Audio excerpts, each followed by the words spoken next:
O que tem a ver a constelação familiar e a Bíblia, né? Isso é uma dúvida que muitas pessoas têm e que às vezes fazem as pessoas terem receio de fazer uma constelação familiar, achando que algo que envolve espírito, ou então que envolve feitiço, um miticismo, essas coisas, mas não envolve, né? E para a gente poder entender melhor, vou passar aqui. Eu trouxe a história do José do Egito, que se a gente pode ler lá em Gênesis 30 a 50, que é a parte do capítulo lá que fala sobre a história dele, e o que é que tem a ver o José do Egito com a constelação, né? Ele era um filho amado de Jacó e Raquel, para quem conhece a história, ele ganhou uma túnica, os irmãos que sentiram aquela inveja, porque ele era um filho amado de Jacó e de Raquel, porque ele era o filho da esposa que ele amava, né? Ele teve outros filhos com outra mulher, mas a amada dele, assim, aquela da paixão, era a Raquel. Então, ele foi o último filho, né? E então ele fez de tudo, ensinou, cuidou, fazia de tudo por esse filho. E ele fez essa túnica e presenteou o filho e os irmãos com inveja, os mais velhos, pegaram ele e venderam, né? E aí ele sempre foi o quê? Fiel a Deus, né? E fiel a tudo que o pai ensinou. Ele sempre foi fiel, foi leal, e ele sempre, durante todo o processo da vida dele, por tudo que ele passou, tribulações, punições, né? As mentiras que aconteceram na vida dele, que os falso testemunho que foi levantado pela mulher de Potifar, ele continuou sendo fiel ao que ele aprendeu sobre Deus com o pai dele. Ele sempre se lembrava dos ensinamentos do pai, né? Sempre tinha boas lembranças e tinha sempre esse olhar com amor. Então, ele, vou passar logo para a parte de quando ele se tornou governador, ele continuou humilde, né? E ele trouxe, né, os pais dele e os irmãos dele para viver com ele. Então, gente, o que é que acontece aí? A lei do pertencimento, né? A lei do pertencimento pela constelação familiar é que a gente tem que incluir as pessoas, né? Quando a gente exclui alguém que foi, no caso de um aborto, de assassinato, de agressões, de alguma coisa que aconteceu, entra em emaranhado e o nosso sistema familiar não funciona bem, né? E aí, no caso, José do Egito, ele tinha todos os motivos para excluir os irmãos e trazer só o pai, né? Ele podia ter ainda uma mágoa, poderia ter algum sentimento, alguma emoção de, nossa, eles fizeram tudo isso comigo, mas ele conseguiu passar por cima dessa mágoa, desse sentimento. Ele conseguiu perdoar os irmãos, porque era o que os irmãos podiam oferecer, de acordo com o que eles tinham de nível de consciência, e ele trouxe para viver com eles, né? E ele ofereceu o melhor para o pai e para todos os seus irmãos que vieram morar com ele. Então, ele fez o quê? Ele fez a inclusão familiar de volta, né? Ele foi excluído da família, porém, ele, por todo o conhecimento que ele tinha de Deus, ele fez a inclusão familiar. Ele não fez acepção de pessoas, ele não excluiu ninguém, ele trouxe todo mundo. Ele, como homem, né, que a gente é falho e tudo, ele poderia ter dito, não, eu não vou querer.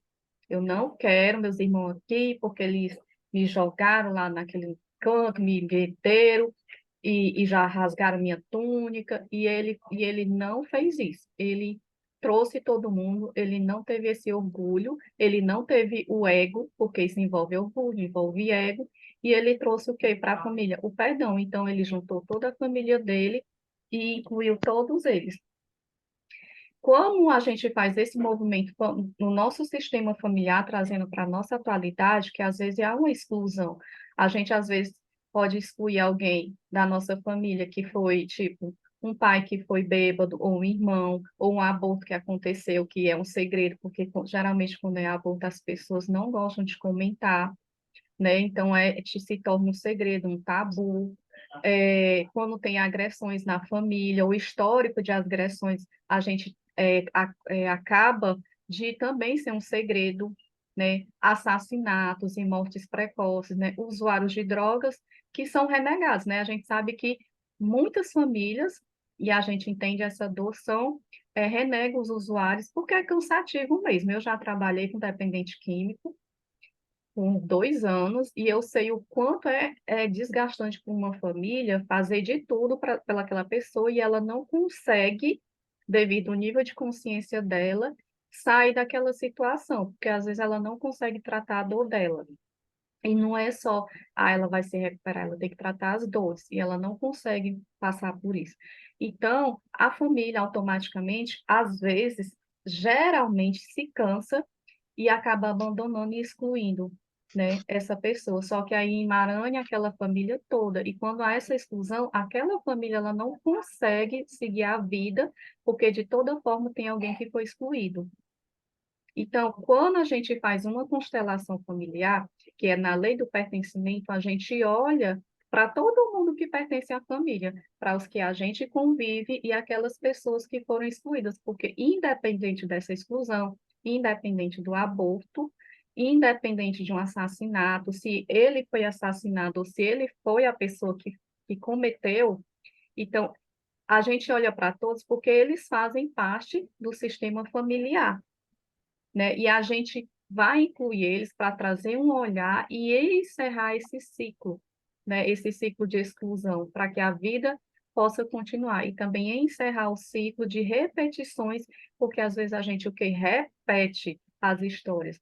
Né? José do Egito, se ele tivesse excluído toda a sua família, ou então trouxe só o pai e excluiu os irmãos, aquele ciclo poderia ter se repetido, né? E ele fez o que? Ele incluiu todo mundo. Então, aí ele, sem nem saber, mas ele cumprindo os mandamentos de Deus, ele fez a inclusão de todos aqui dentro do seu coração, porque se ele não tivesse colocado dentro do coração, dentro da consciência dele, ele não tinha feito o que ele fez.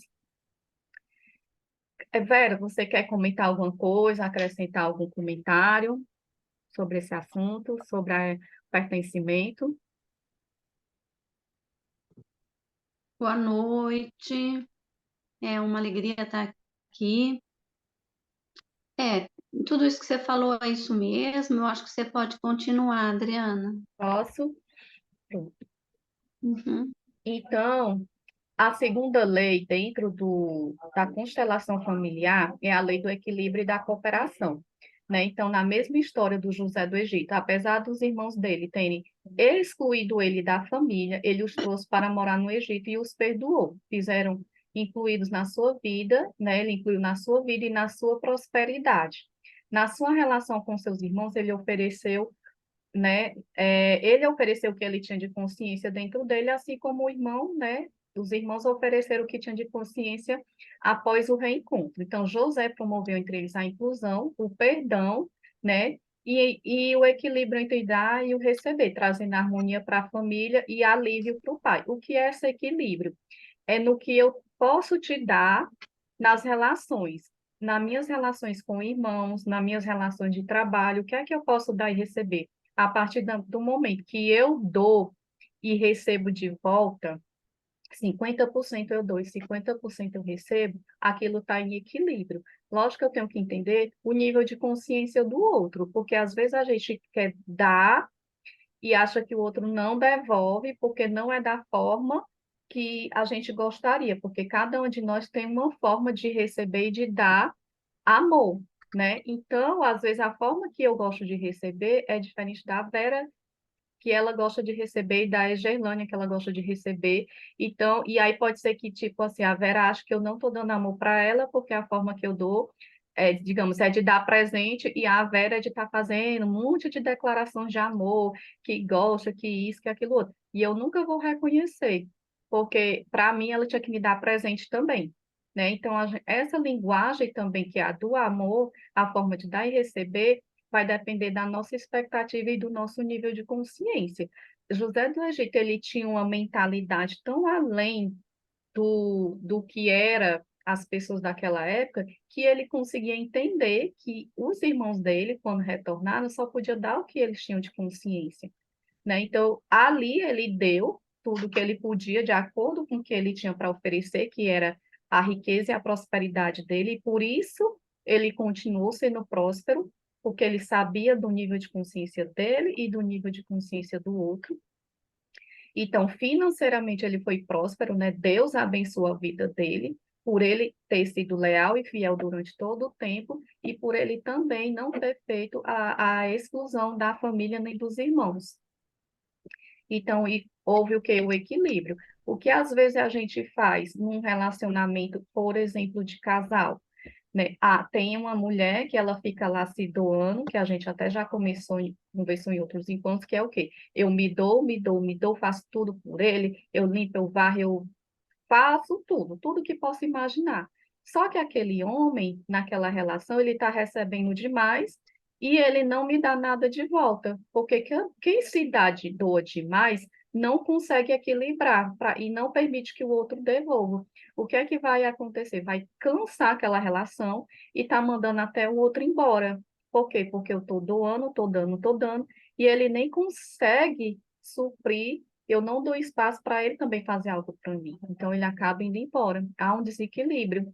Aí a gente pergunta, ah, mas eu fazia tudo por ele e ele me deixou e não sei o quê. Por quê? Porque às vezes você fez até o papel dele. O papel que era dele como homem, né, num relacionamento que era para ele fazer, você foi lá e fez. Então, assim, ele ficou como se fosse desnecessário na relação. Aí ele vai procurar em outro local, em outra relação, alguém que permita ele ser quem ele é, o homem, o masculino, a pessoa que faz algo e tudo. Então, a gente tem que saber ter esse equilíbrio na relação de qual é o meu papel como mulher, né? Qual é o meu papel, até onde eu posso ir? Eu devo fazer tudo que o homem sabe fazer, eu posso até aprender a fazer, mas eu devo fazer? Se eu tenho um relacionamento, eu posso deixar essa parte para ele e fazer o meu papel do feminino como mulher, para que ele também se sinta incluído, para que tenha equilíbrio na minha relação, para que ele também possa se doar para mim. E isso acontece. Então, quando a gente olha para a história de José, ele permitiu que isso acontecesse dentro do nível de consciência de cada um. E através dele entender que o que ele podia oferecer, lógico, era muito maior, né? Os irmãos dele também entenderam isso.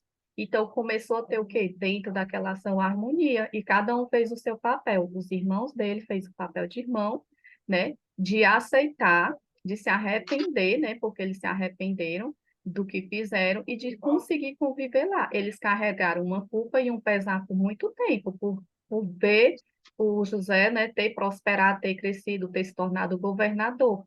Mas eles aprenderam com isso. E José, com toda a sua bondade, né, genuína, ele conseguiu perdoar os irmãos e trazer assim uma harmonia, um equilíbrio. Então, à luz da Bíblia, à luz dessas histórias, a gente vê que a constelação ela é baseada até nas leis da Bíblia. Vera quer comentar alguma coisa? O, agora ou só depois? Que eu posso passar para poder dar tempo.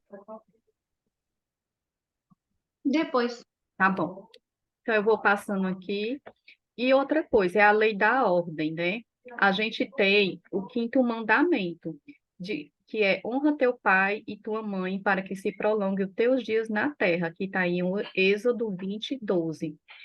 Cada um tem um lugar na família. E quando a gente sai desse lugar, a gente tem problemas, né? A gente já falou em outro encontro também sobre isso, né? Que quando eu saio do meu lugar de querer fazer o papel da minha mãe ou mãe do meu marido, né? Então, eu estou deixando o meu lugar vazio. Então, acontece o quê? Um emaranhado e começa a ter problemas e conflitos nas relações, né? E quando foi deixado o mandamento para Moisés, que ele escreveu esse quinto mandamento de honrar teu pai e tua mãe, a gente também tem que aprender o quê? Quem foi que veio primeiro?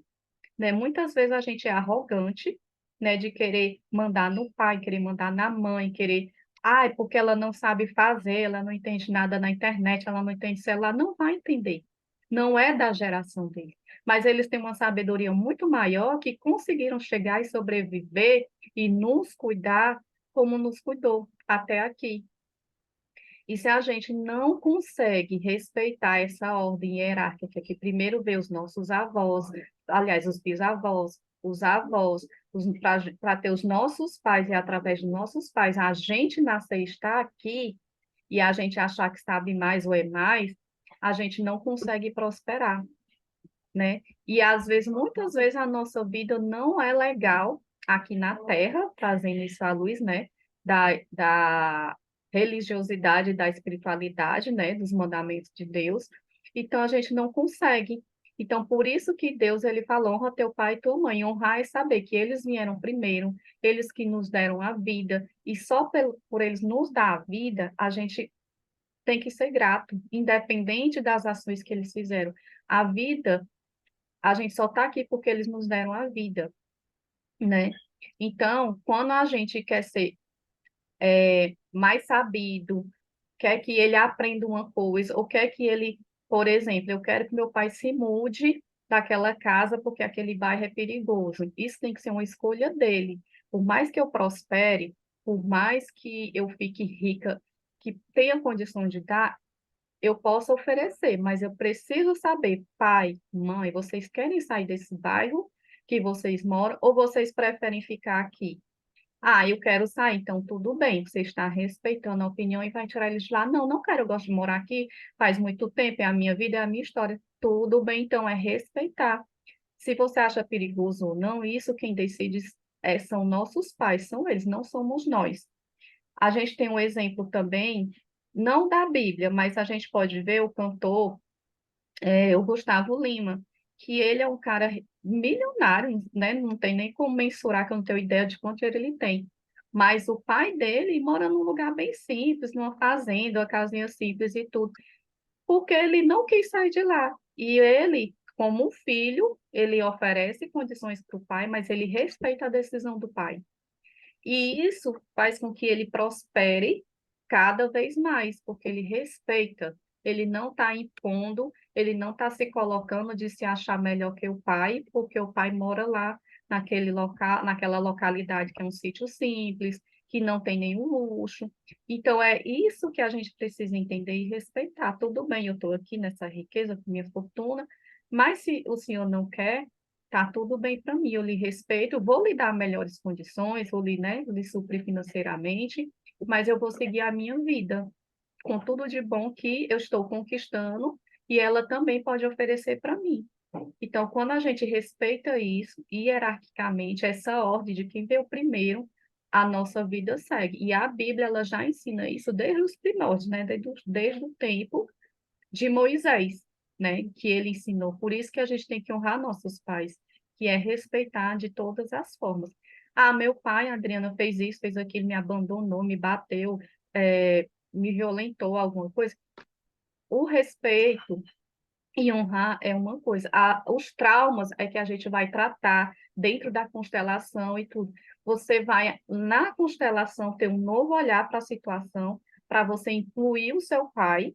Não significa que você vai ter que voltar a falar com ele, vai ser a melhor amiga dele, que vai ter aquela relação, não. Mas você vai curar ele dentro de você, para você seguir a vida e você prosperar também, porque às vezes essa dor, essa mágoa, esse trauma impede de você crescer, seguir e prosperar, porque tem uma raiva, tem uma dor, tem um sentimento, uma emoção aí negativa que impede. E a constelação, ela consegue trazer luz, consegue trazer um olhar para que a gente possa seguir. E eu vou passar aqui, tá bom? E aí, Vera, você quer colocar alguma coisa? Porque agora eu vou falar quais são os benefícios da constelação. Tem alguma coisa que você queira colocar? Ah, sim. Então, é, aí as pessoas também ficam preocupadas com o nome constelação, né? Isso. Esse nome, essa palavra, ela veio do alemão, né? Bert Hellinger era alemão e, e o vocabulário alemão, ele tem muito poucas palavras. Então, uma mesma palavra, ela pode ser usada com vários significados, dependendo do contexto. Quando ela foi traduzida para o inglês, ela ficou constelação, porque lá era Constituição. Na Alemanha, a constelação era Constituição. Então, era Constituição familiar. Como que se posiciona, como que se constitui uma família. Quando passou para o inglês, quando foi traduzido, ficou Constellation. E aí, para nós aqui, é constelação. Que é o posicionamento de cada membro de um sistema. ou familiar, ou social, ou empresarial, ou escolar. Cada um tem o seu lugar, o qual deve ser respeitado. E aí, quando a gente traz tudo isso, né? Lembrando que você citou as 3 leis, né? Que regem esse posicionamento, né? O pertencimento, a ordem e o equilíbrio. É isso? Isso, Confere? confere. Então, quando a gente vai para uma sessão terapêutica, a gente só vai ajustar o posicionamento de cada um. E quando a gente faz esse ajuste, né? Porque normalmente quando alguém procura é porque tem algum conflito, alguma situação que ela não consegue resolver, que está incomodando, que está impactando na vida dela de forma negativa e que está lhe causando incômodos e às vezes depressão, às vezes doenças físicas até. E aí, quando a gente vem para uma sessão com a pessoa, né? Logicamente, ela vai trazer uma queixa, a gente só vai investigar onde está aí o desajuste, né? Aonde que cada um está no conflito, né? Normal, a pessoa, às vezes ela está em conflito com ela mesma. Aí nós vamos ver em que posição que ela se encontra dentro do sistema onde ela está inserida. Ou ela está em conflito com uma outra pessoa e ela não consegue resolver. E que a gente vai investigar o que está por trás do paciente e o que está por trás da outra pessoa envolvida nessa situação. E trazer um olhar diferenciado, né? Investigar ali para ver quais as possibilidades que a pessoa tem de dar um olhar diferente, de dar um novo olhar, de muitas vezes olhar com os olhos da outra pessoa, sendo mediada pelo terapeuta. Então, a gente faz aí um ajuste no, no, no posicionamento de cada um, reposicionando, equilibrando, para que haja uma harmonia e que o conviver seja leve. Isso mesmo. E esse reposicionar não é que, ai, pronto, minha mãe vai sair do lugar, meu pai, meu irmão, né? Não é isso. É, a gente vai reposicionar mentalmente. É que nem uma linha, né? Um exemplo, a gente está com uma linha e essa linha está toda enliada lá um pouquinho. Então, o que é que vai ser feito? A gente vai começar a puxar o fio para que ele fique todo reto, né? E depois fazer um novo, né? Para que ela não fique mais alinhada. Aí você vai passar ela em alguma caneta, em algum ponto, para que vá ficar bem organizada. E aí, quando você precisar dessa linha, não tá lá emaranhada e alinhada, e você puxar e quebrar e cortar. Então, na nossa mente, se eu tô... Eu, Oi? Oi, Vera. pegando o ganchinho aí, sem interromper você, marque aí para você não esquecer que quer falar. É, eu gosto daquele exemplo que você dá, da posição das cadeiras, Isso, né? No nosso sistema, cada um tem ali a sua cadeirinha, e quando nós queremos ocupar a cadeirinha do outro, dá ruim. Por isso, exemplo, se um aluno quiser sentar na cadeirinha do professor, já há um desajuste aí, né? Imagine exatamente. se o aluno quiser sentar na cadeirinha do diretor, né? Não vai funcionar. Pode continuar. Não vai funcionar, exatamente. Por exemplo, voltando para o exemplo do José do Egito, ele sabia exatamente qual era a cadeira dele, né? Ele sabia que ele era muito inteligente, né? Porque ele aprendeu com o pai dele, ele sabia contar, e aquilo na época era exclusivo, era como se a pessoa tivesse feito um doutorado, quem soubesse ler, escrever, contar, e tudo aquilo que ele sabia fazer, de planejamento, de ter um olhar de como que seria, quanto que precisava estocar e tudo. Então, tudo aquilo que ele aprendeu foi com o pai dele. E em nenhum momento ele foi arrogante de, pronto, eu sei tudo isso, eu vou ser mais que, no caso, o Potifar, que foi o cara lá que comprou primeiro ele, né? Para ele ser escravo do Potifar, e com o tempo, com muitos anos, foi que ele foi ganhar luz depois que ele interpretou os sonhos lá para o rei. Nunca ele ficou arrogante, nunca ele quis, não, eu sei mais que o Potifar, eu sou o cara, e esse cara aí não merecia estar aí nessa casa, eu que merecia que estar no lugar dele, com essa mulher dele e tal. Então ele não tinha esse olhar da inveja, da cobiça. Ele sabia qual era a cadeira dele naquele momento, além de filho lá do Jacó, ele era de escravo. E ele soube ficar naquela cadeira de escravo, dentro daquela relação, até o momento que ele foi crescendo, crescendo, que teve a oportunidade de ser chamada pelo rei, ser chamado pelo rei, e o rei dá oportunidade para ele porque ele interpretou o sonho. E aí colocou ele como governador lá do Egito. E mesmo assim, qual era, ele soube qual era a cadeira dele, que ele não era mais que o rei. Ele foi fiel e leal ao rei, e assim ele fez o quê? Com que todo o reino prosperasse. E aí, como veio a seca, né, o pai dele, né, mandou os filhos, né, os mais velhos ir atrás, né, de lá, que sabia que o Egito estava prosperando, que lá tinha comida, tinha fartura, e aí veio ao encontro, né, os irmãos.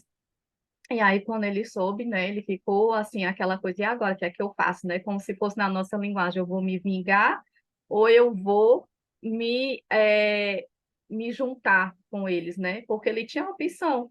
E ele, com um bom coração, com tudo que ele aprendeu, ele acolheu, mandou buscar todo mundo, né? Falou com o rei, claro, pediu autorização, o rei autorizou devido à lealdade e fidelidade, devido a ele saber qual era o lugar dele, né, que ele ali estava no lugar de governador e ele não queria ser mais que o rei. E aí ele autorizou e ele trouxe toda a família. E aí ele conseguiu alinhar sistematicamente novamente a família dele para que não houvesse, aquilo não se repetisse, né, após a linhagem dele, após a geração dele, né? Então, a José ele sabia a cadeira. Agora, se ele não soubesse, ele lá na condição de escravo, sabendo que ele tinha inteligência e sabedoria, né, que foi dada por Deus, e aí ele disse, ah, não, mas aí eu não devia estar aqui, eu deveria isso, eu deveria aquilo, eu não sei o quê. Ele não teria prosperado. Se ele também tivesse querendo sentar numa cadeira que não era dele, ele nem teria encontrado a família dele, né? Por quê? Porque o Egito não teria prosperado, não teria conseguido chegar no reinterpretar o sonho, por quê? Porque ele estaria sendo arrogante. E quando se há arrogância, quando não se há humildade dentro da pessoa, a gente cria um emaranhado e a vida não segue, a vida não prospera. E ele não tinha esse sentimento de ser arrogante, de ser mais, ele sabia qual era a cadeira dele. Quando ele trouxe o pai e os irmãos, ele também sabia qual era a cadeira dele, mesmo ele sendo governador, com toda a prosperidade, ele sabia que dentro daquela família, o papel dele era de filho, a cadeira dele era de filho. Ele não fez papel de ser o pai do, do pai dele, ele fez o papel de filho, que trouxe, lógico, porque eles vieram em busca. Acolheu, deu o melhor para cada um e ele continuou sendo um governador e continuou sendo próspero, né? Então, essa era a cadeira dele, ele sabia. Ele sabia que a cadeira dele também era de irmão e que ele não era maior que os irmãos dele, por mais que ele tivesse prosperado. Então, quando a gente sabe o nosso lugar, a nossa ordem, né, de quem veio primeiro, porque veio primeiro o pai dele, ainda veio primeiro todos os irmãos deles, até para ele poder nascer, que ele foi o último.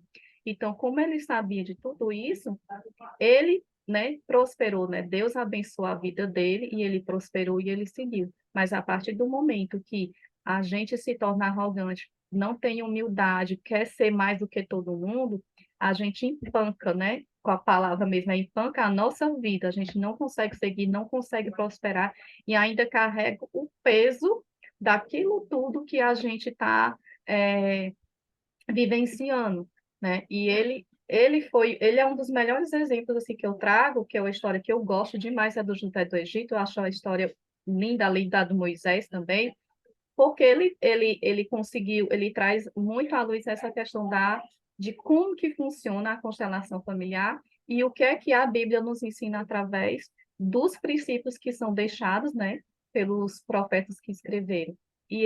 As pessoas que vivenciaram tudo o que foi ensinado, elas prosperaram, que foram fiéis a Deus e que honraram seus pais.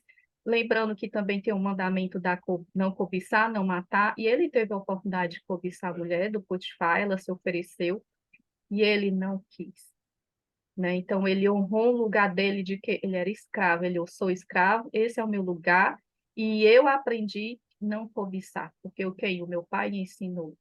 Então, tudo isso que ele fez, ele sempre se colocou no lugar dele, de que ele era menor. Quem era grande eram aquelas pessoas que vieram primeiro. E ele sempre seria pequeno. E ele prosperou diante de tudo que ele vivenciou. E aqui a gente vê como que a nossa árvore, né, é genealógica, nossos, digamos aqui, os bisavós, aí vem os avós, né, aí vem os pais, e depois podem vir a gente, os nossos filhos, e assim vai. Então, para que a gente chegasse até aqui, né, casar, ter filhos, essa turminha aqui precisou vir primeiro. E a gente aqui, né, nessa imagem, precisa honrar toda essa turma, porque é através das dores que eles vivenciaram, dos traumas, das alegrias também, porque eles tiveram alegria quando se encontraram, né, se apaixonaram, alguma coisa aconteceu para que esses aqui pudessem nascer, né? Os nossos avós, bisavós, até chegar na gente. Então, não foi só dor, foi muito trauma, foi muita coisa, mas também teve muitos momentos de alegria, né? Quais são os benefícios, Vera, da constelação, né? Que podem trazer para a gente, né? Quando a Ah, gente... Olha aí. ajustar, né? É o equilíbrio, né? Ajustar cada um no seu devido lugar.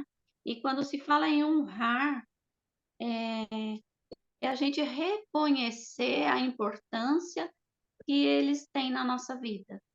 Se nós olharmos para trás, nossos pais, avós, bisavós, tataravós, nós aqui, né, do Brasil, nós temos muitos que vieram, os nossos ancestrais, que vieram de outros países, como fugitivos de guerra. Então, eles vieram e trazendo uma história de experiências dolorosas. E muitos aqui, os nossos bisavós, vivenciaram guerra também, né, revoluções, e também tiveram aí a sua história de sofrimento e de dor. E se tratando de casamento e relacionamento, era de uma maneira muito mais difícil que é hoje, né? Onde as mulheres não eram consideradas, não eram respeitadas, elas nem votavam, né? Elas nem participavam da sociedade. Eu tenho 50 e poucos anos e eu só fui tirar o meu CPF, por exemplo, depois de casada, porque até então não tinha necessidade. Então, veja o quanto a nossa realidade mudou. E quando nós olhamos para trás, tem uma tendência muito grande da gente cobrar, julgar, criticar e ter mágoa dos nossos pais, dos nossos avós. E isso fere o mandamento honrar os pais. E o que é honrar os pais? É se curvar diante da grandeza que eles têm sobre a nossa vida, antes de nós. Nós evoluímos, nós aprendemos, nós estudamos, isso não diminui a grandeza dos nossos pais que nos deram a vida. Nada, mas nada vai superar o dar a vida. Porque, sim, por Exatamente. pior que tenha sido a nossa vida, Vai já cair. alguém cuidou da nossa higiene, alguém nos alimentou, alguém cuidou da nossa saúde para que nós estivéssemos aqui. Então, diante disso, nós devemos nos curvar. Exatamente. E o benefício é que a gente cura o pai, que são as nossas dores dentro do nosso coração, cura a mãe, cura a criança interior, o financeiro, ancestralidade, e a gente segue a vida com um novo significado e consegue olhar para as experiências que passaram, né, e os traumas, né, com um novo olhar, com alívio no coração, de poder olhar que aquele momento que aconteceu, você não consegue, não olha mais com dor, você olha sem sentir mais nada, só é, passou, já passou. Gratidão, Gratidão gratidão. e já passou.